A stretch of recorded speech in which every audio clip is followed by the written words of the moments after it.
Graça e paz, boa noite, tudo bem? Vai preparando o seu lugar, já vai se assentando aí, que o nosso culto já vai começar, tá bom? Espero que você tenha tido uma semana de bênção e eu sei que Deus tem uma palavra pra gente aqui hoje à noite. Bom, então vai se preparando aí, amém? Deixa eu ver se o pessoal já está conectando aqui.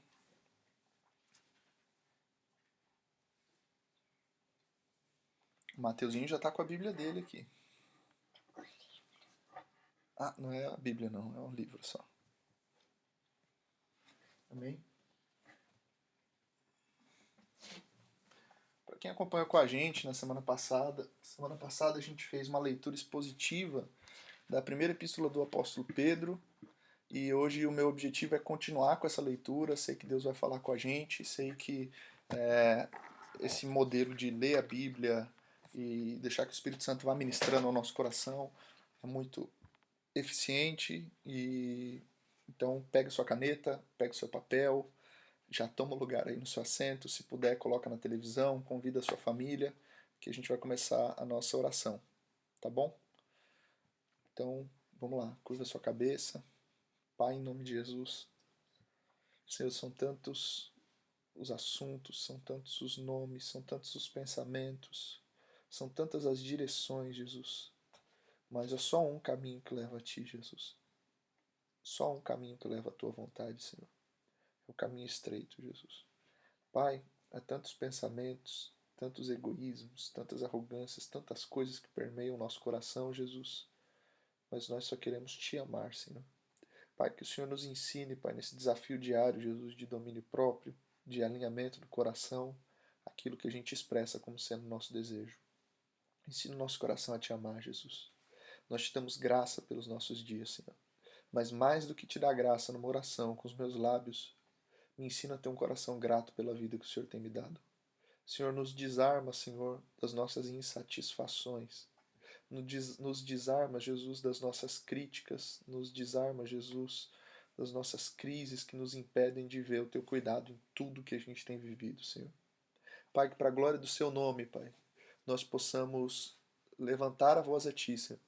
E a cada vez que nós dissermos glória a Deus, que de fato a gente tenha um coração que tenha a intenção de Te glorificar. Pai, que quando nós dissermos que Te amamos, a gente não diga isso sem antes buscar no fundo do coração Te amar com toda a nossa força, com o nosso entendimento, com nossa alma e com o nosso coração. O Senhor nos ensina, Pai, a que as nossas orações sejam mais do que repetições vazias que a gente faz a cada reunião. Nos ensina, Jesus, a termos orações que de fato sejam a expressão de uma alma que Te busca.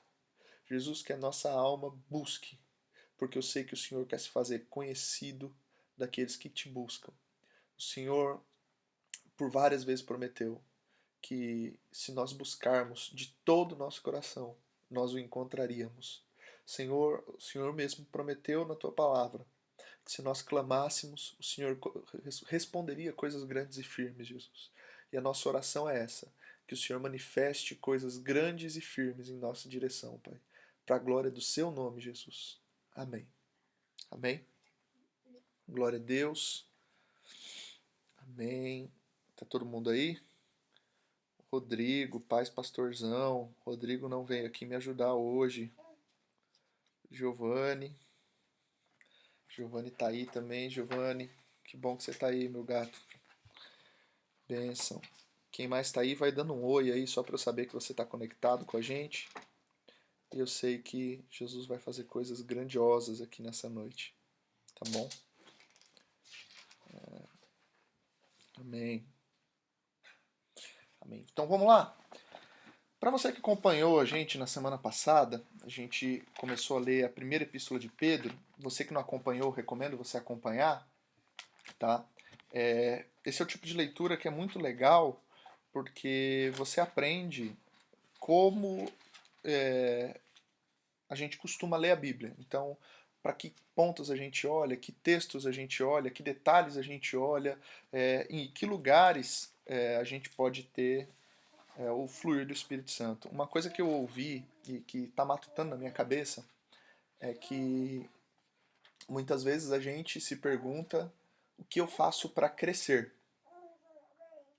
E uma criança não pergunta o que ela faz para crescer, porque o simples fato dela existir, crescer é algo natural. Então a pergunta é: o que me impede de crescer? A pergunta é: o que me impede de fluir aquilo que deveria ser natural? Então, às vezes, a gente está parado pensando na nossa vida com Deus, no nosso devocional, na nossa vida com o Espírito Santo, e muitas vezes a gente ora, fala: Senhor, o que eu faço para crescer? E a oração correta deveria ser: Senhor, o que tem me impedido de crescer? O que tem me impedido de, como corpo de Cristo, como organismo vivo, Jesus, como pessoa nascida do Espírito Santo, fluir simplesmente com aquilo que é fruto do Espírito Santo? A pergunta não é: Senhor, como eu faço para dar o fruto do Espírito Santo? A pergunta é: o que me impede de dar o fruto do Espírito Santo? Que lugares que eu não estou desfrutando, que lugares que eu não estou acessando? Porque é impossível um crente que ora, que lê a Bíblia, que busca a Deus em jejum, que tem um coração sincero diante de Deus, que cumpre aquilo que é mandamento. É impossível que tal pessoa não cresça na fé, não amadureça e não desfrute de tudo que Deus tem. E a gente não está falando de chantagear a Deus, a gente está falando de desfrutar aquilo que é natural do reino de Deus. Amém? Eu ouvi isso ontem numa live do pastor Clodoaldo, né? Peguei um pedacinho disso e eu sei que Jesus está falando com a gente. Então, quando a gente vai ler textos assim, a pergunta não é como eu faço para aprender a ler um texto como esse. A pergunta é: Deus, por que, que eu lendo mesmo esse texto várias vezes eu não consigo entender? O que me impede de desfrutar o que o Senhor tem da tua palavra para mim? Mas enfim, vamos ler? Tá com a sua Bíblia aí? Tá preparado? Deixa eu ver, vocês estão com a Bíblia aí? O Joe chegou, a Gi tá aqui também, a Ingrid, a minha mãe tá aqui também, glória a Deus. Hoje ela não tá aqui em casa. Glória a Deus. Amém? Então vamos lá. Vou só recapitular um pouquinho para você que não acompanhou, mas eu recomendo fortemente que você assista o vídeo de quinta-feira passada, está disponível aqui no Facebook e também está disponível no YouTube, tá bom? O livro de Pedro, a gente divide ele em três formas, né? No meu relacionamento com Deus, no meu relacionamento com os meus irmãos, o que Deus entende que deveria ser a prioridade, e por último, e não menos importante, o relacionamento ministerial, tá? Então, o capítulo 1, ele fala de santidade na vida, tá bom? E ele reivindica que a gente pratique um santo modo de viver, porque aquele que nos resgatou é santo, tá? No capítulo 2 ele reforça a ideia de que nós fomos feitos casa de Deus a fim de oferecermos sacrifícios santos, tá bom? Ele também no capítulo 11 que ele bate muito na questão de que somos peregrinos e da liberdade cristã, tá bom? Então acho que a gente pode começar aqui no capítulo 2, verso 18, tá bom? Só para dar um contexto, né? Vamos terminar o verso 11 só para te dar de novo a ideia, para a gente entrar no mesmo espírito, no mesmo lugar que a gente parou, de o que é essa vida com Deus. Então ele diz assim: Amados, exorto-vos como peregrinos e forasteiros que sois, a vos absterdes das paixões carnais, que fazem guerra contra a alma, mantendo o exemplar o vosso procedimento no meio dos gentios, para que naquilo que falam contra vós outros, como de malfeitores, observando-vos em vossas boas obras, glorifiquem a Deus no dia da visitação. Então ele está falando, o primeiro ponto que ele levanta é que nós somos peregrinos e forasteiros. O segundo ponto que ele coloca é que a nossa alma ela faz guerra contra a... Aliás, as paixões carnais fazem guerra contra a nossa alma, né? Elas querem se empoderar da nossa alma. E é legal essa forma como ele desassocia a paixão carnal da alma, né? É muito importante, e é só pela palavra de Deus a gente faz isso, está escrito em Hebreus 4, que a palavra de Deus é uma espada penetrante, como uma espada de dois gumes. E ela entra na divisa da alma e do espírito e é apta para discernir. E a gente precisa discernir melhor a nossa alma. Uma coisa que eu tenho aprendido é que a gente precisa discernir melhor a nossa alma. A gente sabe muito pouco diferenciar aquilo que é uma ação do Espírito em nós e aquilo que é a nossa alma. Uma expressão que eu ouvi recentemente que me mexeu também foi o seguinte: a gente precisa tomar muito cuidado com o lado bom da alma. O lado bom da alma é aquele lado que sabe Bíblia, é aquele lado que entende das coisas de Deus, é aquele lado que ele sabe dar um conselho bíblico, mas que não necessariamente ele é um mover do Espírito, ele está abastecido pela unção do Espírito Santo. Então eu preciso discernir a minha alma. Eu também preciso discernir que nem toda paixão é da minha alma. Tem paixão carnal, tem estímulo que é puramente carnal, tem estímulo que a gente precisa entender melhor essa relação, né? Da mesma forma como a minha alma comunica o meu corpo, a ponto de uma pessoa abatida sentir dor de estômago, o meu corpo também comunica a minha alma. A ponto de uma pessoa que está uma noite inteira sem dormir começar a desenvolver sintomas de ansiedade. Então eu preciso da palavra de Deus para discernir o meu coração. Eu preciso que a palavra de Deus me esquadrinhe. O salmista Davi orou e falou assim: Senhor, vê se há em mim algum caminho mau e guia pelos caminhos eternos. Porque o próprio Davi está dizendo: eu não consigo reconhecer o mal que há em mim. O apóstolo Paulo ele tem uma oração parecida. Ele falou: Deus, o bem que eu quero fazer eu não faço e o mal que eu não quero eu estou sempre fazendo. Esses homens discerniam tão bem a sua alma a ponto de entender que algumas coisas fugiam do controle. O Davi tem um salmo também, agora não me recordo aonde, que ele diz assim: quem pode conhecer os seus próprios pecados se Deus não o mostrar? Não são exatamente essas palavras, mas a ideia central do texto é exatamente essa.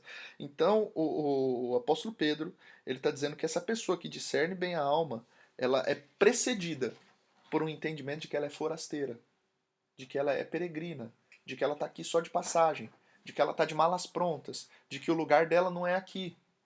E a gente, por se apegar tanto às coisas terrenas, às coisas materiais, e a gente ter uma experiência às vezes tão almática e não espiritual, tanto a gente não pode confundir choro com a ação do Espírito Santo, porque eu também já chorei assistindo Titanic. Eu sempre conto essa história. A gente não pode confundir arrepio com a ação do Espírito Santo, porque eu também já senti um arrepio o dia que eu saí do chuveiro e estava frio. A gente não pode mapear de forma estética aquilo que a gente devia discernir pelo Espírito. Então a ação do Espírito Santo na nossa vida ela vem sempre precedido desse entendimento de eternidade. O Espírito Santo sempre vai abrir essa janela dentro do nosso entendimento e nos mostrar que as coisas passageiras elas são descartáveis e que os nossos olhos estão fitos no céu. Romanos 8,18 diz assim: eu tenho por certo que toda aflição do tempo presente não há de se comparar com a glória que em nós há de ser revelada. O que o apóstolo Paulo estava dizendo lá em Romanos? Ele está dizendo: eu sei que está difícil. O apóstolo Paulo chega a usar expressões como essa leve e momentânea aflição, ele usa outras expressões como querendo dizer o quanto ele estava abatido, mas ele não deixava esse abatimento entrar dentro do coração dele. Uma ação do Espírito Santo é aquele que vai te levar sempre ao entendimento da mentalidade de Deus. Então não é só uma ação do Espírito Santo no sentido de dons, mas no sentido de mentalidade. É a metanoia. Então não adianta o Espírito Santo te capacitar a pregar mais bonito se ele não te capacita a enxergar as coisas da forma como Deus enxerga. Nós somos forasteiros. O primeiro entendimento, antes de querer dar boas obras, antes de querer dar bom testemunho, eu quero bater nisso de novo, que é algo que a gente falou na semana passada, o primeiro entendimento que a vida com Deus me gera é de que eu não sou daqui. E esse entendimento de que eu não sou daqui me ajuda a alinhar várias coisas no meu coração. Como, por exemplo, os meus filhos não são meus. Os meus filhos são do Senhor. Outra coisa que eu preciso entender é que o meu dinheiro não é meu. Que eu sou um dispenseiro da graça. Que eu uso as minhas finanças em favor do reino.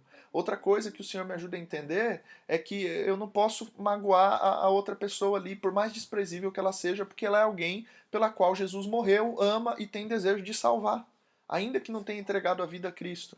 É uma pessoa que, se ouvir a voz do Senhor e se buscar arrependimento, então eu não posso me colocar como inimigo de algumas pessoas. Eu preciso entender. Então, às vezes, a gente está batendo lá nas pessoas, oh, você precisa perdoar seu irmão. Mas a gente não está levando as pessoas ao lugar de entendimento de, ei, cara, você foi perdoado para perdoar. O Senhor te confiou um bom tesouro. Aquela pessoa que você está entrando no caminho, como que a gente diz? Atrapalhando, obstruindo o perdão dela, é o motivo pelo qual a gente não está sendo perdoado. Então eu preciso desse entendimento de que nós somos forasteiros. Nós somos estrangeiros, nós não somos daqui, nós não estamos aqui, a nossa pátria não é aqui, a nossa terra não é aqui, tudo que eu tenho é passageiro, o amanhã não me pertence, o amanhã pertence a Deus. A Bíblia diz que homem, por mais ansioso que seja, pode acrescentar um côvado à sua altura ou um palmo ao curso da sua vida. é um entendimento de que o Senhor está cuidando de tudo. E isso não é um entendimento irresponsável de alguém que jogou para Deus, mas é um entendimento de alguém que está... Ó, o Breno aqui, glória a Deus, Breno. É um entendimento de alguém que está fluindo no espírito, alguém que está desenvolvendo isso naturalmente. Então não adianta a gente falar de paixões carnais fazendo guerra contra a alma, como o apóstolo Pedro colocou aqui no versículo 11, de gente que, primeiro, a alma dela ainda não está debaixo do senhorio de Cristo, ela não entende que foi comprada. Aí as paixões carnais não vão fazer guerra contra a alma, elas vão se manifestar como alma, e a pessoa vai achar que aquilo é o desejo dela. E ela não vai discernir. Então, é legal rodear essa ideia, é legal forçar essa ideia. Você pode ver que aqui no capítulo 2 eu não explorei muito a ideia de Cristo como pedra angular, mas eu quero parar nessa ideia aqui, só para a gente ir seguindo. Então, quando a gente vive esse cerne da vida com Deus, a vida com Deus legítima, aí a gente começa a entrar nesses outros lugares sem dificuldade, a gente simplesmente começa a fluir. Como, por exemplo, mantenha sempre o vosso exemplar, o vosso procedimento no meio dos gentios, para que naquilo que falam contra vós outros, como de malfeitores, observando-os em vossas boas obras, glorifiquem a Deus no dia da visitação.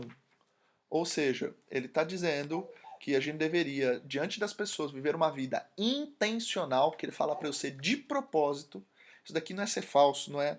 É que tem uma diferença muito tênue entre alguém que só faz na frente dos outros e alguém que tem um cuidado dobrado na frente dos outros. Esse texto não está dizendo só seja na frente dos outros, mas ele está dizendo nós precisamos viver uma vida intencional aonde nos momentos em que nós estamos sendo assistidos, no momento que as pessoas estão esperando alguma coisa da gente, a gente possa calá-los com as nossas boas obras. Não é calá-los com os nossos argumentos, não é calá-los com os nossos posts, não é calá-los com os nossos pensamentos, não é calá-los com as nossas postagens, os nossos vídeos, é calá-los com as nossas boas obras. Então, a igreja pode ser tudo, menos carente de boas obras. A gente não pode ser detentor das palavras e não detentor das boas obras. O que eu mais vejo na internet, jovem brigando lá de calvinismo, arminianismo, e o cara tem a ideia perfeita, a ideia linda, teologia irrefutável, mas ele não tem as boas obras. E o que o apóstolo Pedro está dizendo é que o que cala a boca dos malfeitores são as boas obras. É as coisas que ele está fazendo, de fato, dando um testemunho para que no dia da visitação, no dia que essa pessoa estiver diante de Deus, ela dê testemunho de você. Ela fala mal de você como de um malfeitor, ela pode te tratar como um malfeitor, mas quando ela olhar as tuas obras, é o que o Tiago diz, né? Pelas obras, me diga as tuas obras, que eu direi qual é a tua fé, né? É a ideia inversa, né? Verso 13: sujeitai-vos a toda instrução humana por causa do Senhor, quer seja o rei, como soberano, quer as autoridades, como enviadas por ele, tanto para castigo dos malfeitores como para louvor dos que praticam o bem. Então, esse texto fala para eu me sujeitar às autoridades, porque quem vive uma vida na dependência de Deus entende que Deus usa as autoridades para dois motivos. E aqui é legal citar os dois motivos para qual Deus usa as autoridades: para castigo dos malfeitores e para louvor dos que praticam o bem. Tá bom? Esse é o objetivo de Deus usar as autoridades. Bruno, mas tem autoridade corrupta. Porque a Bíblia diz que Deus castiga o povo corrupto. Bruno, como que eu posso, o que que eu faço se eu estou sofrendo prejuízo por causa de autoridades corruptas? Deus está trazendo juízo sobre a nação e o ruim é quando a gente está no bolo. O ruim é quando a gente tá tomando o problema junto. O ruim é quando as nações vêm, é quando as nações... Ó, o pessoal está comentando aqui agora que eu vi. Paz, meu irmão Ismael. Paz, João, meu primo está aqui, glória a Deus. Glória a Deus, que bom que vocês estão aqui. Então Deus usa as autoridades para aplicar juízo. E o grande problema, o grande medo que eu tenho é quando Deus usa as autoridades para aplicar juízo e a gente sofre dano. Né? Eu sei que o Senhor sempre vai preservar a gente. A gente falou aqui, até no culto de domingo também, sobre como Jesus ele tem esse interesse de entrar dentro da nossa casa e preservar a gente em tempos de crise. Eu sei que Jesus ele quer preservar a gente em tempo de crise. Isso não quer dizer que a gente não vai passar por dificuldades, isso não quer dizer que a gente não vai passar por nada, mas o que eu entendo é que mesmo diante de um cenário controverso, a gente não tem legitimidade bíblica para não se sujeitar às autoridades. Eu gosto de uma reflexão que o pastor Luiz Hermínio ele traz, que ele diz que quando Davi matou Golias, ele se tornou grande. Mas quando Davi deixa de matar Saul, ele se tornou grandioso. Porque não é só aquilo que ele faz, mas é a honra, é o respeito àquilo que Deus estabeleceu. É a capacidade de fluir naquilo que Deus estabeleceu. Glória a Deus.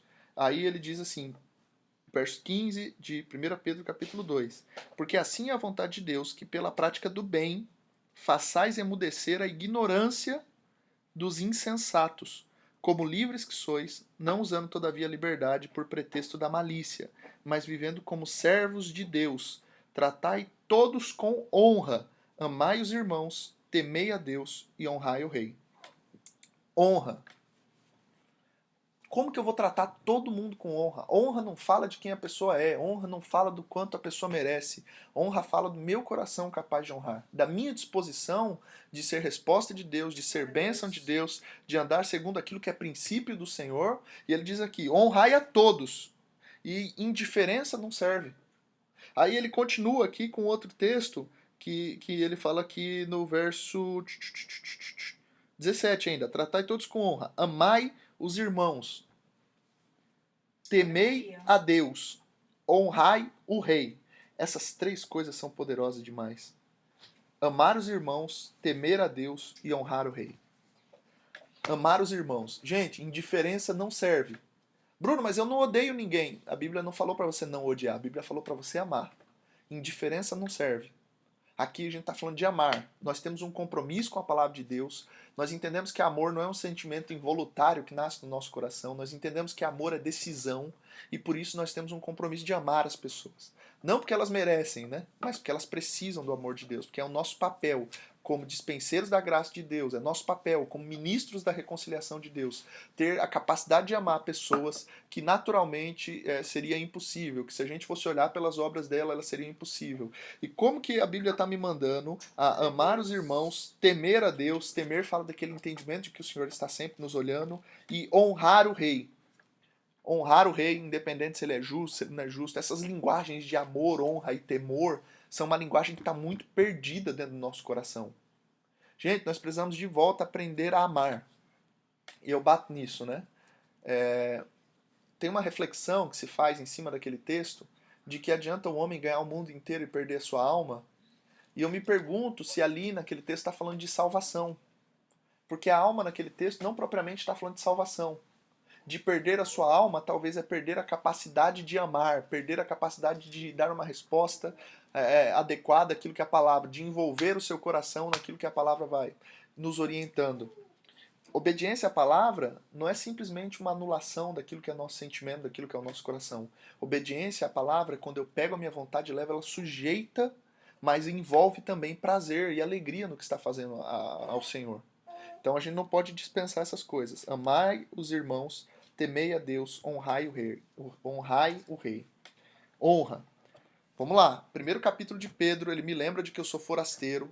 Segundo capítulo, ele me lembra de que eu sou casa espiritual. Ele vai me falando que eu fui comprado, eu fui regenerado, que a obediência é o que purifica a minha alma. Ele vai me orientando a ser santo e depois ele chega num lugar que ele fala assim: quando você vive isso tudo que eu estou colocando aqui para você como sendo um princípio de fé, você não vai ter dificuldade de manifestar honra. Detalhe: muitas das vezes a gente vai ser provocado a honrar pessoas que não merecem. A honra fala da nossa capacidade de honrar pessoas, tá bom?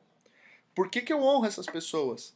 Porque elas são boas, porque elas são ruins? Não cabe no meu juízo. Eu honro essas pessoas porque Deus me mandou honrar.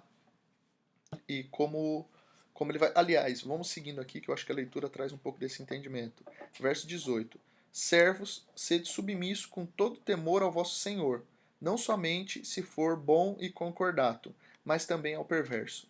Porque isso é grato que alguém suporte tristezas, sofrendo injustamente por motivo de sua consciência para com Deus. Porque que glória há se pecando e sendo esbofeteado por isso, o suportais com paciência? Se, entretanto, quando praticais o bem, sois igualmente afligidos e o suportai com paciência, isso é grato a Deus.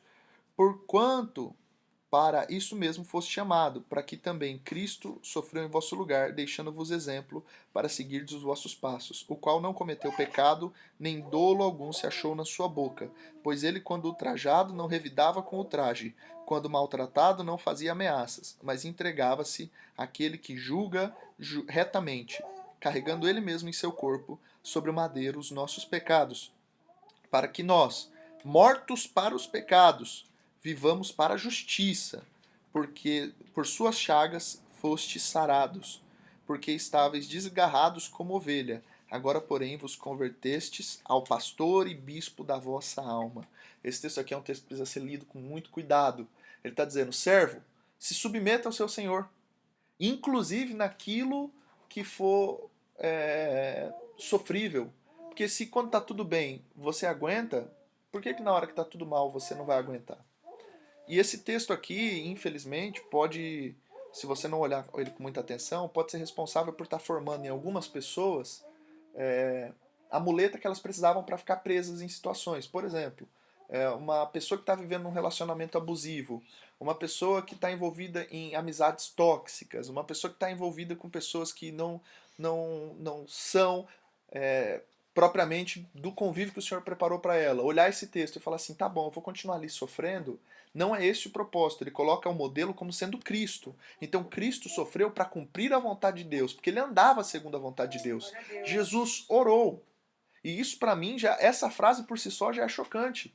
Porque aquele que não precisava de nada, aquele que era detentor de tudo, aquele que tinha toda a glória, se esvaziou da sua glória, tomou a figura humana, se fez servo, e ele vem aqui para a terra, e ele ora, e ele jejua, e ele busca a face de Deus. Aí eu me pergunto, se Jesus, que é Jesus, precisava de oração, como é que a gente, sendo filho, quer viver uma vida sem oração e ter a capacidade de discernir quais sofrimentos são pra gente e quais não são?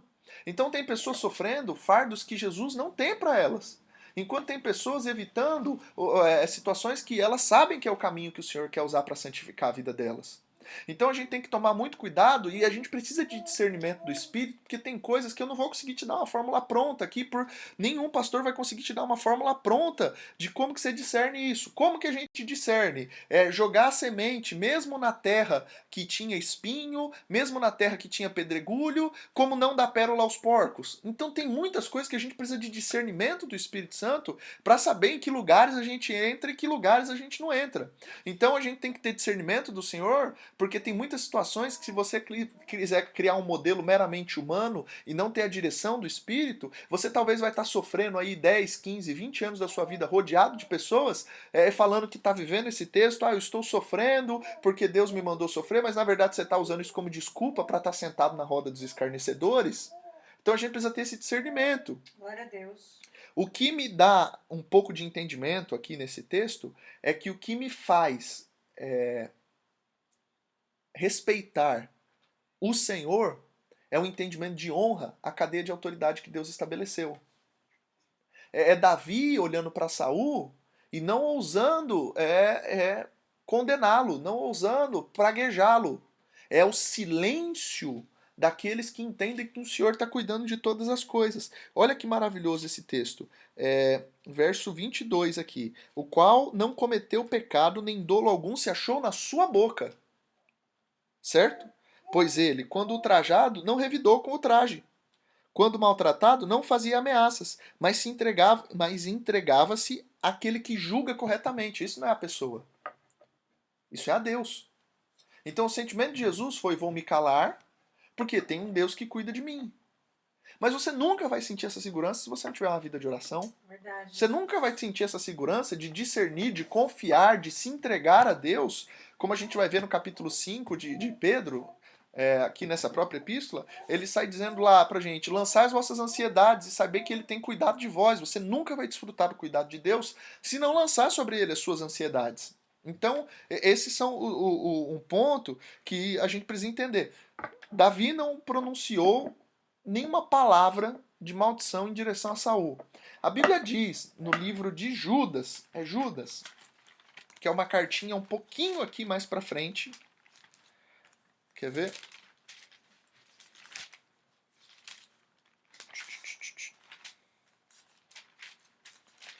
Epístola de Judas.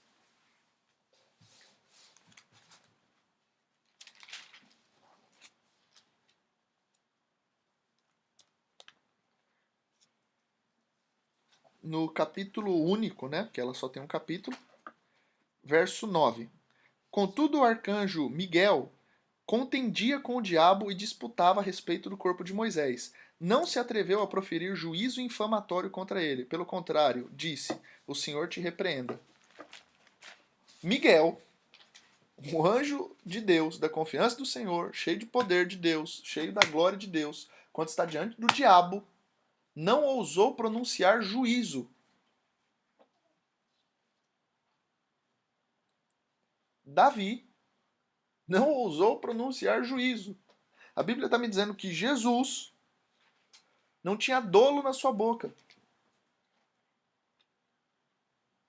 E como é que a gente, como povo de Deus, não consegue respeitar a autoridade que Deus estabeleceu, seja ela em que nível for?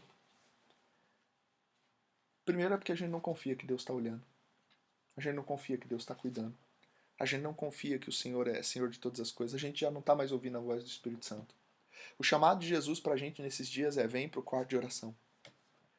Vai para a oração. Aleluia. Vai para a oração, porque senão você não vai conseguir discernir essas coisas. Vai para a oração, vai para a oração, vai para a oração, orai sem cessar, entra no teu quarto, lê a Bíblia, é muito legal, desenvolve o intelecto, mas não leia a Bíblia sem oração. Ore antes de ler a Bíblia, ore enquanto está lendo a Bíblia, ore depois de ler a Bíblia, porque a Bíblia é um livro espiritual e a gente precisa de discernimento do Espírito para que as riquezas e profundidade espiritual que tem nela seja manifesta. O Espírito que inspirou o Pedro, o apóstolo Pedro, a escrever a carta, na hora que eu estiver lendo, ele pode testificar com o meu Espírito, porque o Espírito Santo habita em mim. É o mesmo Espírito. Então, a Bíblia é a oportunidade única que a gente tem de ler um livro com o autor do lado. Então, caso a gente tenha dúvidas, a gente pode a todo momento recorrer ao autor desse livro. Então, eu me pergunto como é que a gente pode desassociar a leitura bíblica, transformando ela numa prática meramente intelectual e desassociar ela do momento de oração. Entende isso? Glória a Deus. Aí ele continua.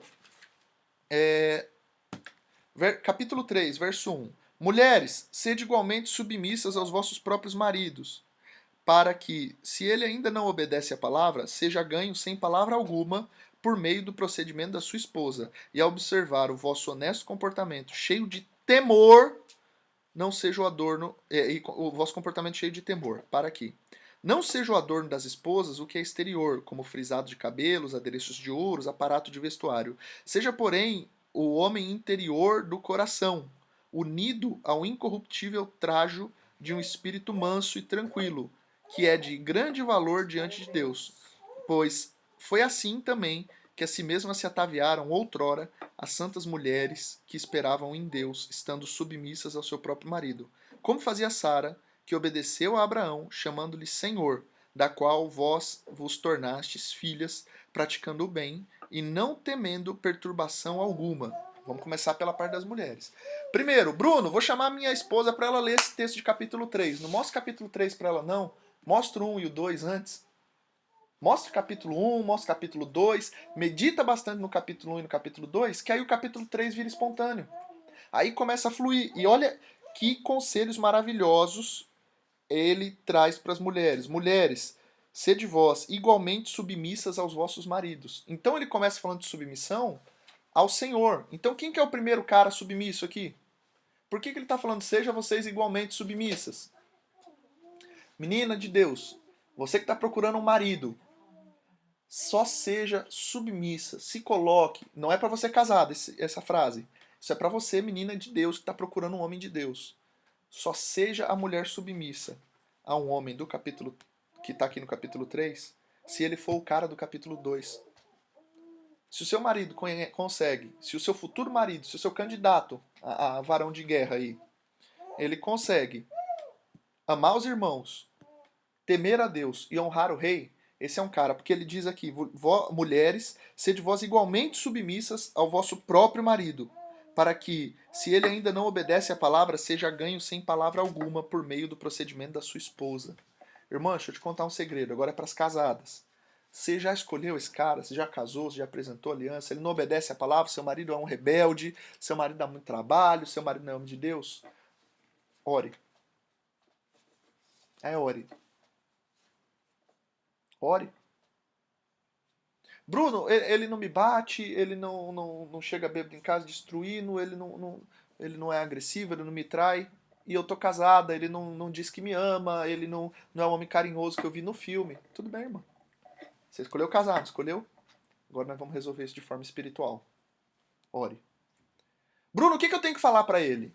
Você tem que olhar o texto. Silêncio. Porque o seu marido ele vai ser ganho para obedecer a palavra sem palavra alguma, por causa do seu procedimento. Olha a construção. Eu estou lendo 1 Pedro capítulo 3, Breno. A irmã Carla está aqui também. Glória a Deus pela vida da irmã Carla. Que bom que você está aqui assistindo com a gente. O que ele está dizendo? Olha o contexto. Ele está dizendo, Jesus não proferiu juízo.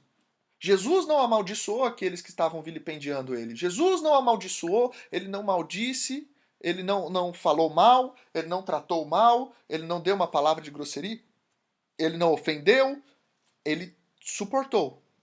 Porque ele sabia que Deus estava no controle daquela situação. O exemplo que eu dei, Davi não pronunciou o juízo contra Saul, porque sabia que Deus estabeleceu Saul e que Deus mesmo removeria. E Deus é poderoso para fazer isso. Da mesma forma, a gente viu o texto lá em que Miguel, ele não ousa pronunciar juízo contra o próprio diabo, mas ele diz que o Senhor te repreenda. Agora, quando ele chega nas mulheres, ele está dizendo, nesse mesmo contexto, que elas se calem. Porque o que tem de mulher que está vivendo o marido que elas invocam pelas palavras que dizem? Entende isso? Ah, esse meu marido é um desgraçado. Caramba, o Miguel não ousou pronunciar juízo contra o diabo e você tem coragem de pronunciar juízo contra o teu marido. Ah, Bruno, mas meu marido é um lerdo. Meu Deus! Você continua destruindo o seu lar com palavras. A mulher sábia edifica sua casa, a tola com as suas próprias mãos destrói. O que é a mulher sábia que edifica? É aquela que, enquanto não está vendo a realidade das coisas, ela vai construindo essas coisas por palavra. Ela reage confiando na ação de Deus. Não é que ela age confiando na ação de Deus. Porque quem age confiando na ação de Deus está querendo provocar o céu. Mas ela reage esperando a ação de Deus. Como que é isso? Eu não vou reagir ao meu marido. Eu não vou reagir ao meu marido como ele merece. Eu vou reagir ao meu marido como uma autoridade estabelecida por Deus.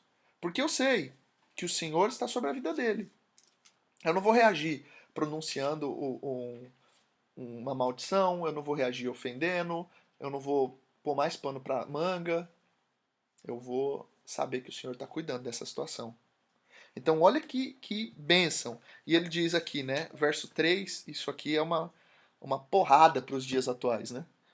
Não seja o adorno da esposa o que é exterior, como frisado do cabelo, adereço de ouro e aparato do vestiário. Seja, porém, o homem interior do coração, unido ao incorruptível traje do espírito manso e tranquilo, que é de grande valor diante de Deus.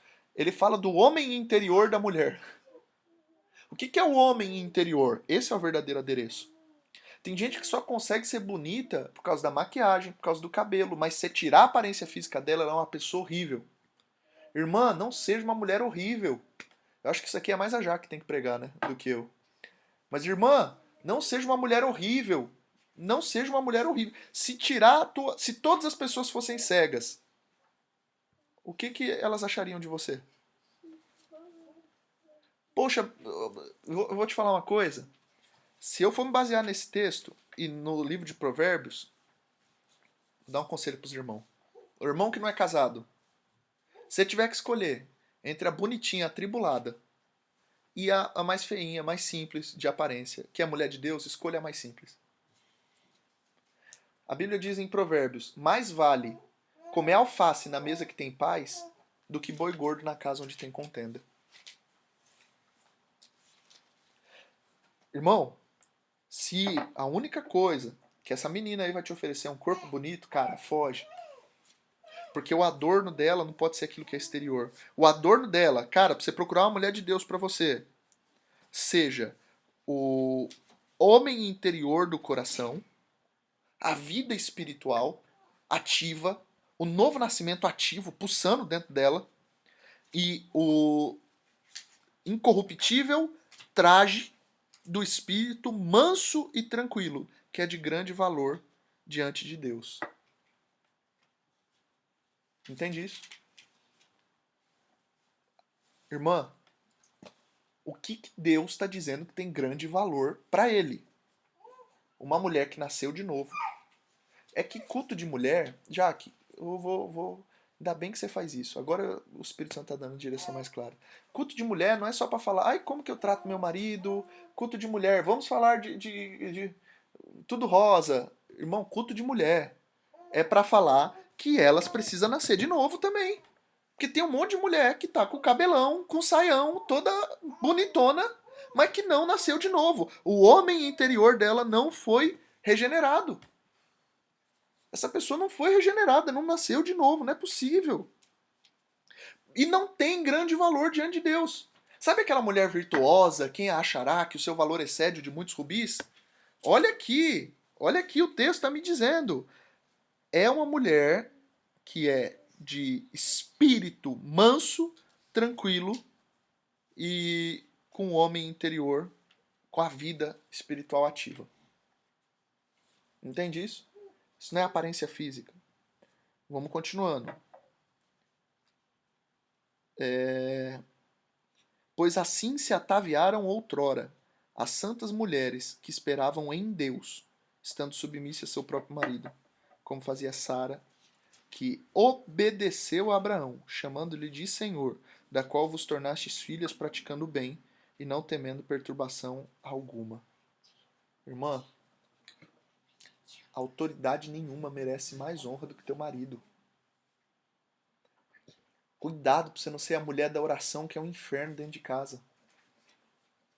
Cuidado para você não ser a irmã que canta, que louva, mas você faz um inferno dentro de casa. Cuidado com o que você fala dentro da tua casa. Cuidado com o que você fala do teu marido na frente dos seus filhos. Cuidado com o que você fala para os seus filhos. Irmã de Deus, pelo amor do Senhor Jesus, vigia no que você fala. Porque se você não for ataviada de mansidão e... como que é a outra palavra? Tranquilidade. Bruno, isso é um comentário muito machista que você está fazendo, irmão. Se você ler o capítulo 1, se você ler o capítulo 2, esse capítulo 3 só está falando para a mulher que está aliançada a um homem que é capaz de se submeter, sofrer dentro do trabalho para honrar o nome do Senhor. Você acha que esse é o cara que não vai chegar em casa e vai honrar a mulher? Você não pode ler esses textos aqui com aquela mentalidade de achar o culpado. Não, Bruno, ó, eu não vou ser essa mulher porque o meu marido não é esse cara. Aí o cara lê e fala, não, eu não vou ser esse cara porque minha mulher não é essa mulher. Esse texto aqui a gente tem que ler com entendimento de que a gente está construindo isso lá no capítulo 1 e no capítulo 2, essa ideia. Tá bom? Aí ele continua. Aí só um ponto para a gente colocar. Sara obedecia e chamava o cara de senhor. Olha que submissão, olha que reverência. Bruno, eu tenho que ser assim a qualquer orelha seca? Vamos ler aqui, vamos ver se faz sentido. Marido, vós igualmente vivei a vida comum do lar. Peraí, que eu vou ler de novo. Maridos, vós igualmente vivei a vida comum do lar com discernimento. O que é a vida comum e do lar? Irmão, é dividir tarefa doméstica, é cuidar dos filhos, é dar banho nas crianças, botar as crianças para dormir, ajudar as crianças a fazer a lição, ler o livro da escolinha, é levar, é buscar, é trazer, é dar banho, é trocar roupa, é a vida comum do lar. Irmão, eu vou te falar, já que já sofreu na minha mão nesse sentido. Porque quantas vezes eu já achei que o meu tempo era nobre demais para gastar lavando a roupa das crianças, ou estendendo uma roupa no varal, ou não, meu tempo é especial demais. Não, lá no meu trabalho eu sou fera. Eu vou chegar aqui e vou ficar pondo coisa para criança? Irmão, se as tarefas comuns do seu lar não merecem o teu foco, não merecem a tua atenção, que o Espírito Santo te denuncie no teu coração de que você está falhando. Maridos, vós igualmente, vivei a vida comum do lar, com discernimento. Você precisa discernir que aquilo que você faz na sua casa não é só um desperdício de tempo, mas é um exercício dessa submissão, dessa honra manifesta no lar, que é fruto de quem nasceu de novo. Irmão, quem não entender que o serviço doméstico, que varrer uma casa, aspirar uma casa, pode também ser uma manifestação de amor, e o tipo de serviço que santifica o nosso caráter, a gente vai estar pecando. A gente vai estar pecando. Tá bom? E tendo consideração para com a mulher, como parte mais frágil, tratai-a com dignidade, porque sois juntamente herdeiros da mesma graça de vida, para que não se interrompam as vossas orações. Irmão, começa a tratar a sua mulher com dignidade. Cara, você chega para aquela sem vergonha do trabalho com os dentes abertos, você chega lá sorrindo, e para sua esposa você chega de cara feia. Irmão do céu, trata essa mulher com dignidade. Sabe quem que pode ter uma mulher que trata o marido como servo? O marido como senhor? Sabe quem pode ter uma Sara? Um Abraão. Um homem disposto a tratar sua mulher com dignidade. Sabe quem que pode ter uma Sara? Só quem é um Abraão. Amigo de Deus, herdeiro das promessas de Deus. Entende isso? Ai, Bruno, tá vendo? Meu marido não é um Abraão, eu não vou ser uma Sara. Para de ser Jezabel, então. Na dúvida de qual personagem bíblico ser, não seja Jezabel também. Entende? Ah, Bruno, mas a minha esposa não é essa. Cara, seja um homem de Deus que trata a sua esposa com dignidade, porque vocês são herdeiros da mesma graça. E olha que verdade espiritual. A forma como eu trato a minha esposa é um ato extremamente espiritual, a ponto de impactar nas minhas orações. Então o homem de Deus que prega, pula, roda, sapateia, manda profecia para tudo quanto é lado, posta recadinho de Jesus na internet, faz vídeo dando a palavra, mas trata mal sua esposa, nem a sua oração está sendo ouvida. E pouca oração, pouco poder. Nenhuma oração, nenhum poder. Tudo que você faz é baseado no lado bom da sua alma, mas não tem ação do Espírito Santo e não tem poder de Deus naquilo que você está fazendo. Cuidado! A pior coisa é a gente tentar reproduzir aquilo que só o Espírito Santo pode fazer com legitimidade. Cuidado! Homem de Deus, mulher de Deus. A forma como se trata no casamento é uma atitude espiritual. Bruno, mas minha mulher me trata mal, por que eu vou tratar ela bem? Porque aí quando você for à noite orar a Deus, sua oração é ouvida. Aí a mulher já tá do outro lado olhando, falando, pois bem, vou começar a judiar dele, ele não ora, você vai ver quem manda nessa casa. Quem manda nessa casa é o diabo, nesse caso, né, querida? Quem manda nessa casa é o Satanás, né? Que você não facilita, né? Não dá uma ajuda. Fica procurando texto da Bíblia para chantagear. Pastor, mas meu marido precisava estar aqui para ouvir essa pregação. Não, atribulada, é você. Não é? Glória a Deus. Amém? Vamos continuar? Então, ele falou, e esse é o legal, no capítulo 1 ele fala da vida com Deus, da vida espiritual, do relacionamento com o Espírito Santo, desse entendimento de eternidade. No capítulo 2 ele começa a falar sobre como eu trato as pessoas que me maltratam, que me caluniam, para eu ter uma vida exemplar, para eu honrar as autoridades, para eu honrar os meus patrões. Aí essa parte de honrar patrão, eu sempre gosto de dizer o seguinte, se o teu patrão te contratou para trabalhar e você usa o horário do trabalho para evangelizar, adivinha o que você está fazendo? Roubando. Você não é pago para evangelizar. Você está fazendo um desserviço ao reino de Deus. É claro que a gente pode falar uma coisa ou outra, mas nunca perca a função do seu trabalho. Isso é o que honra a Deus. Quando você honra o seu chefe como sendo autoridade estabelecida por Deus, isso honra a Deus. Então tem gente que está o dia inteiro, o cara te paga para ficar lá fazendo algum trabalho, você está o dia inteiro no WhatsApp, no Facebook, no não sei o que, assistindo o vídeo, olhando. Irmão, você não consegue honrar o seu chefe. Você não consegue manifestar uma boa obra honrando o seu chefe. Aí chega em casa, não honra o marido não honra a esposa. Aí não lê o capítulo 3, mas não, volta pro capítulo 1, volta lá pro capítulo 1, vai fica meditando, e não medita até você entender, medita até isso te transformar. Não medita até assimilar a ideia, medita até você praticar a ideia. Meditar na palavra é entender que tem um significado mais profundo para ser extraído, é debruçar sobre um texto e deixar aquele texto afetar a minha vida. Eu não quero ler a Bíblia para saber das verdades espirituais, eu quero ler a Bíblia para viver as realidades espirituais, para entrar nessa dimensão do Espírito, onde o governo do Espírito é o que direciona a nossa vida. Amém? Glória a Deus, manda um amém aí, para aparecer aqui. Tô com saudade da igreja. Então, verso 8. Finalmente, sede todos de igual ânimo, compadecidos, fraternalmente amigos, misericordiosos, humildes, não pagando mal por mal ou injúria por injúria, antes pelo contrário, bendizendo, pois para isso foste chamado, a fim de receber bênção por herança. Ele está tratando esse verso 8 e verso 9 exatamente com o mesmo comportamento que ele fala a respeito de Cristo no capítulo 2, verso 22 em diante. Ou seja, nosso modelo é Cristo. Glória a Deus, olha os irmãos dando glória a Deus aqui, aleluia, estou me sentindo melhor agora. Estou me sentindo abraçado pela igreja. Aí ele continua no verso 10. Pois quem quer amar a vida e ver dias felizes, refreia sua língua do mal e evite que os seus lábios falem dolosamente. O que é dolosamente? O que é dolo? É culpa. Não deixa que as suas palavras te tornem culpado.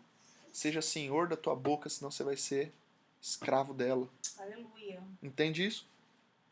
Quem quer amar a vida e ver dias felizes, refreia sua língua do mal e evite que os seus lábios falem dolosamente. Uma coisa que eu gosto de fazer quando eu leio a Bíblia é pegar o versículo e virar ele ao contrário. O que acontece se eu pego esse versículo e ele vira ao contrário?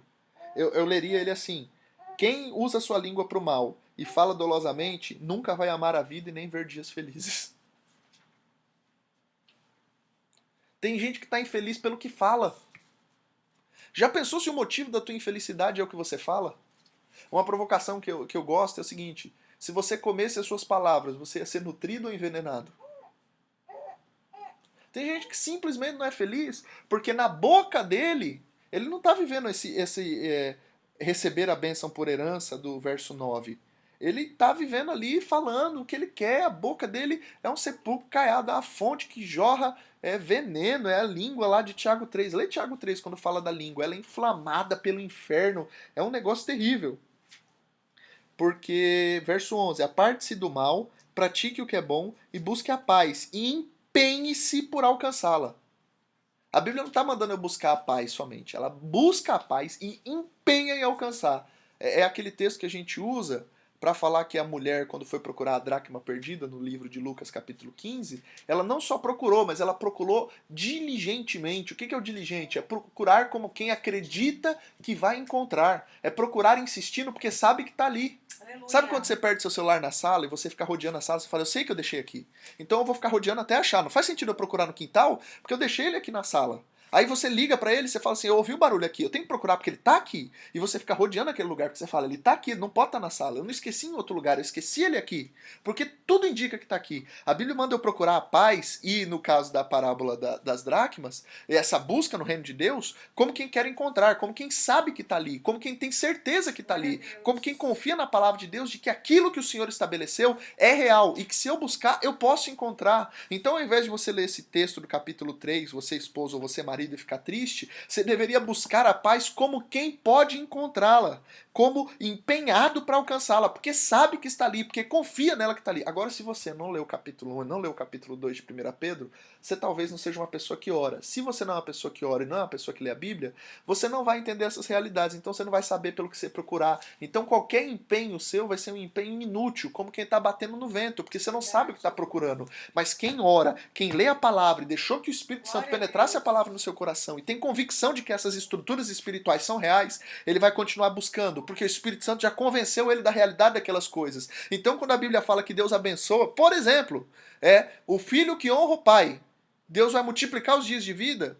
Se você ler esse texto na Bíblia, você pode não entender. Agora, o filho que foi convencido pelo Espírito Santo a respeito da realidade espiritual daquilo, cara, aquele cara vai passar todo dia honrando a mãe e pai, porque a verdade de que ele vai ter dias melhores é algo irrefutável. Entende isso? Glória a Deus. Vamos continuar. Porque os olhos do Senhor repousam sobre os justos, e os seus ouvidos estão abertos às suas súplicas, mas o rosto do Senhor está contra aqueles que praticam males. Bruno, mas eu sou salvo, mas pratica mal? Você é um salvo que o rosto do Senhor está virado. Glória a Deus. Entende isso? Olha que pesado isso, gente. Misericórdia. Que texto é esse? Olha isso. O rosto do Senhor está contra aquele que pratica o mal. Bruno, mas eu sou salvo pela graça. Ixi, pela graça. Mas pratica o mal? Pratica? O rosto de Deus está virado para você, querido. Bruno, Deus não me ouve. O rosto virado ele até te ouve, mas ele já não te olha com o mesmo prazer. Forte. Entende? Verso 13. Deixa eu ver se dá tempo. Dá tempo ainda, gente? Quem me dá mais 5 minutos aí? Escreve 5 minutos aí para eu ver se tem 5 minutos. Aí eu vou somando tudo e ver quanto tempo dá. Ora, quem é, verso 13, eu estou lendo do capítulo 3, que vos há de maltratar se for zelosos do que é bom. Mas, ainda que venhais a sofrer por causa da justiça, bem-aventurados sois. Não vos amedronteis, portanto, com as suas ameaças, nem fiqueis alarmados. Antes, santificai a Cristo como Senhor em vosso coração, estando sempre preparados para responder a todo aquele que vos pedir a razão da esperança que há em vós. Esse texto é bom demais. Ele está dizendo o seguinte: sempre esteja pronto para responder a causa da sua esperança. Eu tenho um adesivinho no meu computador que é muito, muito legal. Ele está escrito em inglês assim: Remember why you started. Em português quer dizer, se lembre por que você começou. Irmão, sabe o que vai manter a gente firme na caminhada, tolerando, suportando? Ele começa dizendo assim, quem que vai maltratar vocês se vocês são bons? Mas ainda que vocês sejam maltratados por causa da injustiça, não fiquem com medo, estejam sempre prontos, santifiquem a Cristo como Senhor no seu coração, estejam sempre prontos a responder qual é a razão da sua fé, qual é a causa da sua fé. Entende isso? Olha que poderoso, meu Jesus. Olha que poderoso isso. Aí ele vai dizer, irmão, tem gente que não sabe explicar a fé que tem. Aleluia. O Joe me deu 10 minutos aqui. A Giovana 5 já dá 15. A irmã Carla falou para ficar aqui. Glória a Deus, vai ser vigília hoje então. É bênção. Gente, você tem que saber responder pelo menos pelo que você crê. Mas se você não lê o capítulo 1 e o capítulo 2 de 1 Pedro, você não está convencido de que precisa ter vida com Deus e oração e santidade e leitura bíblica e essas práticas espirituais para você é pesado. Irmãos, quem está movido pelo Espírito Santo não acha oração um fardo. Tem gente que fala, Senhor, eu vou fazer sacrifícios de adoração, sacrifício de oração. Que sacrifício, irmão! É um prazer. Davi falava assim, eu sinto prazer quando eu vou na sua casa. Me alegrei quando disseram, vamos à casa do Senhor. Tem gente que fala, Senhor, mas eu fui lá na igreja. Quer jogar na cara de Deus que está indo na igreja. Ou Senhor, eu assisti o culto lá pela live do pastor. Quer jogar na cara de Deus. Irmão, não faz sentido nenhum. Para o cristão, a prática espiritual é um prazer. Só que se você não ora, você não entende o capítulo 3 de 1 Pedro. É muito espiritual isso aqui, é muito profundo. Aí, olha só para você entender o que é espiritualidade segundo a Bíblia, tá? 1 Coríntios capítulo 3, o apóstolo Paulo fala assim, eu não posso falar que vocês são espirituais, porque ainda tem contendas e brigas entre vocês. Um sinal de que a espiritualidade está avançando é que alguém para de reagir. Um sinal de que a gente está se tornando espiritual é de que a gente aprende a reagir segundo a cruz. Tem gente que sabe agir como profeta, mas não sabe reagir como profeta. Ele sabe ter as visões que João teve, mas ele não sabe como João ser preso na ilha de Patmos. Irmão, João escreveu 3 epístolas, mas o céu aberto e a revelação foi quando ele estava na prisão. Não é o quanto você tem de Deus, é o quanto Deus tem de você. É o quão mais... Sabe, a medida de fé, o diabo quando foi tentar Jó, no livro de Jó, falou assim, vamos ver se ele te serve fielmente. A medida de fidelidade é o quanto você consegue ser fiel sem as condições necessárias. Olha que poderoso isso. Deixa eu tentar te explicar. Ó, irmã Kátia votou pela vigília. Glória a Deus, irmã Kátia. Tá tudo bem aí, Kátia? Bob, tá bem? Se você só é feliz no meio de gente feliz, você não é feliz. Se você só tem paz no meio de gente pacífica, você não tem paz. Se é sempre o meio que te define, tome cuidado dos lugares que você frequenta. Agora, aqueles que têm a paz de Cristo no seu interior, ele é feliz quando todo mundo está infeliz. Porque aquilo que está dentro dele está tão encravado, está tão poderoso, que ele não vai se abalar pelo exterior. Né? O pacífico não é aquele que tem paz porque está todo mundo dormindo. Pacífico é aquele cara que tem paz porque não é paz sobre o vácuo, não é paz sobre o nada. É paz em meio às guerras, porque ele confia que Jesus está no controle. Jó não é fiel quando ele está servindo a Deus e tendo tudo. Jó só é chamado de fiel quando ele está servindo a Deus não tendo motivo para ser fiel. E eu me pergunto, se Deus tirasse os seus motivos de alegria, você continuaria feliz? Se Deus tirasse os seus motivos de perseverança, você continuaria perseverando? Se Deus tirasse seus motivos de fidelidade, você continuaria sendo fiel? Esse é o ponto que a gente precisa aprender a ser mais espiritual. E não só reativo. A igreja não pode ser oportunista. Quando tem oportunidade de sorrir, ela sorri. Quando tem oportunidade de chorar, ela chora. A igreja se move não por oportunidade, a igreja se move por propósito.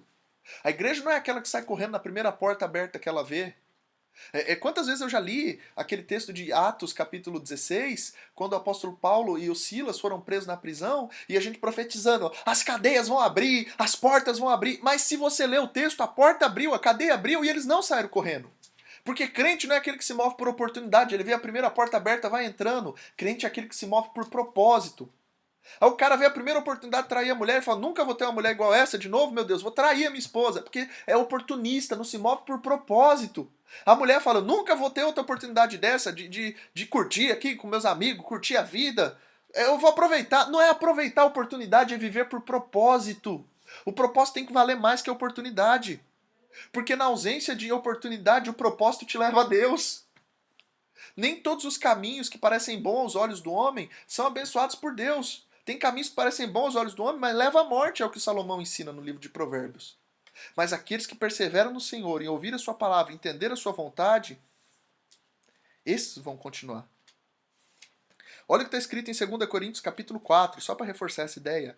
Pelo que tendo esse ministério, segundo a misericórdia que nos foi feita, não desfalecemos, pelo contrário, rejeitamos as coisas que por vergonhosas se ocultam. 1 Coríntios capítulo 4, tá bom? Não andando com astúcia nem adulterando a palavra de Deus. Antes, recomendamos a consciência a todo homem na presença de Deus pela manifestação da verdade. Mas, vamos lá.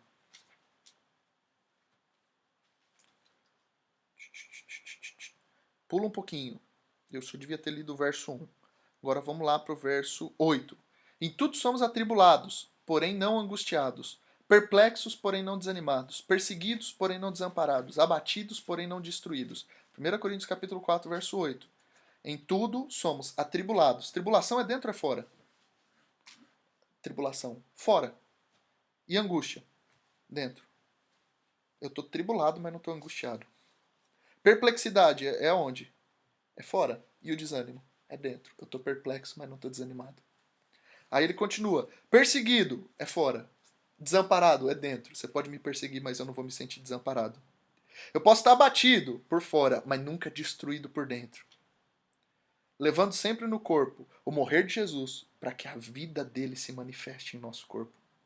Porque nós, os que vivemos, somos entregues à morte por causa de Jesus, para que também a vida de Jesus se manifeste em nossa carne mortal. Sabe, esse texto ele começa dizendo que nós temos um tesouro em vasos de barro. Sabe qual a ideia de um tesouro em vaso de barro? Quem bota um tesouro dentro de um vaso de barro é para proteger o tesouro? É para esconder? Não, irmão. A fim de que o vaso seja quebrado para que o ouro se manifeste. Então tem situações como essa que a gente precisa entender que o nosso desalento, o nosso sofrimento, ele vai despertar, desencadear uma ação de Deus favorável a nós. Amém? Então, glória a Deus. Irmãos, eu vou parar aqui, não vai dar tempo. Aqui depois ele vai explicar até um pouquinho do batismo, um pouquinho de Noé, mas eu acho que vale a pena a gente voltar. Quinta que vem, vamos continuar a leitura da Epístola de Pedro? Vamos? Espero que sim. Meu irmão, eu vou colocar aqui para vocês as informações para você que quer dizimar ou ofertar, tá bom? Tá aí na tela. Se você precisar do CPF para fazer sua oferta, manda mensagem pra gente aí no grupo do Facebook que a gente responde, tá bom? Queridos, eu queria orar com você. Eu sei que as situações podem estar fugindo do seu controle, mas Deus está no controle de tudo isso e a gente precisa confiar de que o Senhor tá cuidando da gente. O Senhor está tratando da gente. O Senhor está ensinando a gente. Não adianta a gente querer ser bom homem, bom marido, boa esposa, se a gente não tem vida com Deus. Não adianta discipular quem o Espírito não converteu. Não adianta educar porcos. Irmãos, não tenta viver a sua vida cristã como um manual de regras. O Evangelho não é baseado em não posso isso, não posso aquilo. O Evangelho é baseado em não quero. Não fala de um conjunto de regras que eu recebi, mas fala de um novo coração que eu recebi. E esse coração, obediência para ele é um prazer. Coisas que o meu coração de pedra chamava de sacrifício, a Bíblia hoje chama de prazer. Entende? A lei que antes era pesada, para quem tem esse coração novo que vem de Deus, ela é leve. O fardo dele é leve. Amém? Vamos orar por você e pela sua família? Você consegue orar pela sua família aí? Esposa, honrar teu marido. Vamos fazer um voto com Deus. Não fala não. Segura as tuas palavras, não fala não. Faz um jejum de palavra. Fica em silêncio. Tem um texto na Bíblia que quando Zacarias não entende a mensagem do anjo, o anjo deixa ele calado. Enquanto você não discernir aquilo que é espiritual, fica calado. Cuidado. Jesus, nós clamamos a Ti. Aleluia. Jesus, nós oramos. Nós buscamos o Teu santo nome, Jesus. O Senhor é Deus que cuida de nós, Jesus. O Senhor é Deus que nos santifica, Pai. Guarda-nos de sermos apenas essas pessoas que estão reproduzindo o mau procedimento que nós recebemos dos nossos pais. Guarda-nos, Jesus, de sermos apenas um povo, Jesus, que está repetindo padrões religiosos que a gente assiste uns dos outros. Porque agora nós estamos dentro de casa, Jesus, e já não conseguimos mais repetir os padrões que víamos. Hoje nós dependemos da Tua graça, hoje nós dependemos da Tua inspiração. Hoje a gente não tem tantas pessoas para conversar, Senhor, como tínhamos alguns meses atrás. Então nós dependemos, Pai, de Ti. Nós queremos mais de Ti. Senhor, nos ensina, Pai, a viver uma vida que Te glorifica, Jesus. Ensina a viver uma vida que Te exalta. Senhor, enche-nos com Teu Espírito Santo, Pai. Enche-nos para a Tua glória, Jesus. Que a gente possa viver a vida que o Senhor tem para a gente, Pai. Enche-nos com Teu Espírito Santo, Pai. Nos inspira. Nos faz queimar na Tua presença, Pai. Para a glória do Seu nome, Jesus. Amém. Deus abençoe. Se tem alguém que você gosta muito e queria que essa pessoa assistisse essa mensagem, vai lá na nossa página do Facebook, se inscreve para você ir recebendo outras. Comenta aqui o nome da pessoa que você gostaria de assistisse essa mensagem. Compartilhe esse vídeo no seu perfil, tá bom? Se você puder, vai lá no nosso canal do YouTube também, se inscreve lá, clica, tá bom?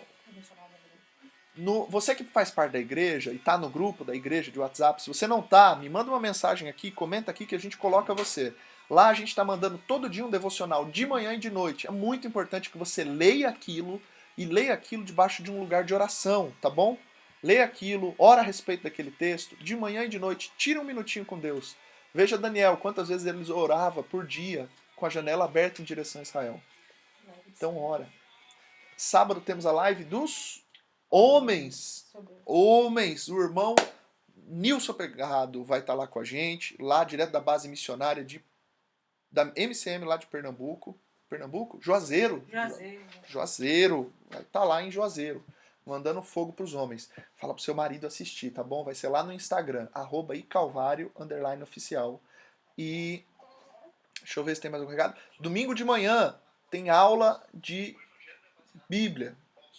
Café com Bíblia, tá bom? Às 10 da manhã, a gente vai estar estudando escatologia, falando sobre as 70 semanas de Daniel, dali pra frente. Nos encontramos com as mulheres às 15 horas. Encontro com as mulheres às 15 horas no sábado e pelo Skype, manda mensagem pra Jaque.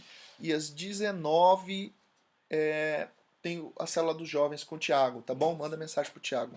Meus irmãos, Deus abençoe cada mensagem. que o Senhor possa falar com a gente. Amém? Deus abençoe, Catinha. Deus abençoe cada irmão, cada irmã que assistiu aqui. Fiquem na paz do Senhor. Amém? Deus abençoe.